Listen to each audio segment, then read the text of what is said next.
It is time for us to say, we're going to start living differently. We're going to have a civilization that is peaceful, that has free zero-point energy, that is just, and that is living in complete peace with itself and with others. And we are not going to go into space with weapon systems. We are not going to go into space looking for another ism, alienism, another group to fight. And that if someone tries to stage an event, we're all going to call it out as the hoax that it is, and not go along with that, what I'm calling scripted Armageddon. They would love to see a shutdown of our civilization and the extermination of about 5 billion people through a conflict that they will stage. And they will manufacture Armageddon. And that's the big, deep plan that has been in place since the 50s. Those people in the intelligence community who know of this, I can't even put in words the extent to which they are devastated when they learn of it. Because they know how these folks are utilizing religiosity, racism, alienism, division to keep the fire burning. But the big one is going to be the launch of a hoaxed attack on the planet that would look 100% like an extraterrestrial event, and it is not. Now, when you also consider, anyone see Michael Jackson a couple years ago after he died in that holographic dance? Cool, huh? That's a declassified technology. You want to guess what's in the classified systems? You want to guess? 1,000 times better than that Michael Jackson on the stage. That looked 100% like him actually dancing. So let's begin to expose the fraud. Let's begin to expose this, not for the sake of rabble-rousing, but to awaken people to the danger. And then let's say, what are we going to do next? Because if you, look, you cannot, it's axiomatic, you cannot prove a negative, right? You already know that you can't prove a negative. However, if there were civilizations out there that were a threat to Earth and humanity, I think we'd know it by now. Secondly, if they are out there and they're operating sub rosa in a nefarious way, what's the solution to that? Weapon systems? When you're dealing with civilizations that are trans-dimensional interstellar, where they have a weapon system that they could hit a planet with a energy field and turn it into a pink dust floating through space and destroy that entire sphere? That capability exists. No, that's not the answer. And Martin Luther King had it right, and Christ had it right, and Gandhi had it right. Those approaches are not the correct approach. So even if there was such an existential threat, it cannot be managed by warmongers and militarists and people with these other agendas. We need to put together what I called for years ago a council on interplanetary relations that is devoted to peace and space, to the wise elders and youngsters of the planet to work on this issue and deal with it openly. And this is something that is of the greatest import and urgency of anything in our lives. Because even if we bring out free energy and anti-gravity, but we live on this planet with the consciousness of division and hatred and warfare, that too will be weaponized. And it'll still destroy the planet. So that in and of itself isn't a solution. So this spiritual understanding of the essential oneness of life and the need for not just world peace, but universal peace. And that we are the generation, those of us living on Earth at this time between the mid-20th century and the mid-21st century. I always joke that those of us between puberty and senility. Unfortunately, I'm getting closer to the latter. I know I have 8 grandchildren. Scary, me being a grandfather. 4 daughters and 8 grandchildren. So 8 grandchildren, beautiful, beautiful beings. That we owe it to our children and to the generations coming behind us, after us. Because the way I understand this is that we're closing out one era in the human experience, several 100,000 years in development. We're opening another era that's about 500,000 years in length, a cycle, universal cycle. And that cycle, the hallmark of it is universal peace. It'll be a day not followed by night, is how it is said. That there will be a period, we'll enter into peace on this planet and peace in space, but we will not slide back into the darkness of war, which has happened in the last cycle. There were periods of peace on Earth, like the Shambhala Kingdom and Enlightenment, but it always slid back into darkness. This next cycle is different. But how do you start that cycle? It's not going to be some Ouija board in the sky or someone's going to come down. And it's not going to be ETs landing on the White House lawn. It's us, the children of Earth, understanding this and creating that reality. It's time. It's time for us to do that. Thank you very much. Let's take about a 15-minute break and we'll come back for some question and answers. All right. So are the webinar folks okay? You're good? You're hot? All right, thank you very much for returning on time. So we're going to go for about another 40 minutes. I'd like to entertain questions from the audience. I will repeat the question since there's no microphone. And I did want to thank Michael Schratt again for this. I mean, I didn't go through all this, but the camera can zoom in on this. It's sort of a composite of all these different sightings that have been reported for decades. Even back in the 60s, there was one from Venezuela, I believe. And the kind of aircraft there are that are anti-gravities. And just as you look at all these, imagine these and more. Now these are more conventional, that look a little similar with the B-2 stealth and the evolution of all those sort of aircraft. But these are in a deeper, more classified program that are the electromagnetogravitics.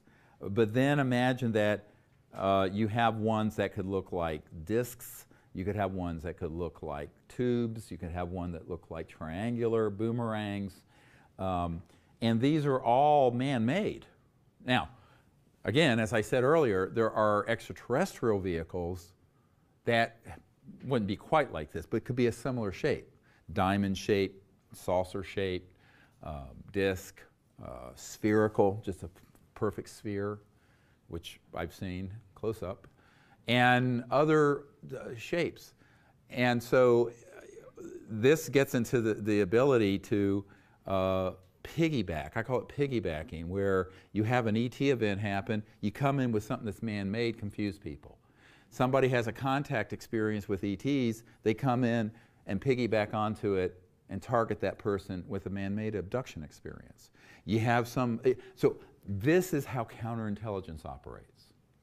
And you have to begin to wire your brain like that to understand the sort of Machiavellian and convoluted ways that they practice the art of deception in the counterintelligence field. And if you don't learn that, then you're going to be vulnerable to being very, very deceived. And I think this is why sharing this information for me is really key right now, because I can't tell you that in X number of days an event's going to happen. All I can say is that there's an event that's been planned, and I know people who've been on the planning committees and on the operational tactical committees, agencies for this, that I've met with personally. And as I was saying at the break, someone asked me, this came up, one of the hardest things I've had to deal with is for every disclosure project witness, and if you want to find out more about what we do, it's SiriusDisclosure.com, S-I-R-I-U-S, like the star system, SiriusDisclosure.com. If you go to that site, you'll see there's just hundreds and hundreds and hundreds of pages of information and links to all these military witnesses, documents, what have you. But for every person up there, or that I have in my archive on film, there's at least 10 to 20 that I've interviewed who will not go on the record because they're afraid of reprisals and afraid of being tweaked terminate with extreme prejudice, assassinated. So this threat is serious, and it's caused the best, but it puts me in an untenable situation, because I am hearing already echoing around the world in the UFO subculture howls at some of what I've shared tonight. And what I'd like to be able to do is bring forward 2 or 3 dozen of these men and women, a few women, who have been in these corporations and programs doing this. They won't do it, because like Rick Foch in Naval Research Labs, most of them have been told point blank, if you do, you're dead, and your family's dead. In fact, my military advisor for a number of years was in an unacknowledged special access project, and when they first formulated it, he was taken into an underground facility, an undisclosed underground facility, a SCIF, a secure communication information or intelligence facility, called a SCIF. And all their electronics, watches, everything were taken away, and they went down, and there was the security enforcement officer for that operation had a gun, took a bullet out of the clip, and said, if any of you speak to anyone about this operation, and that includes your commanding officer, the president, anybody, a member of your family, this bullet will find you, and you are a dead man. And this is a man of the utmost credibility. So this sort of illegal operation that we have killed our own, and the funding mechanism for this aren't just the black budget of the United States. It's been drug running. I had a man who was an executive with Science Applications International Corporation and a former member of Congress who was Bush Sr.'s consigliere on a lot of this, who met with me back in the late 90s and confirmed to me the involvement in these rogue operations with the arms trade, the drug trade, and trafficking, and that it generated enormous revenues for them in untraceable cash. And some of these anti-gravity devices have been used to ferry drugs and arms around the world for this purpose.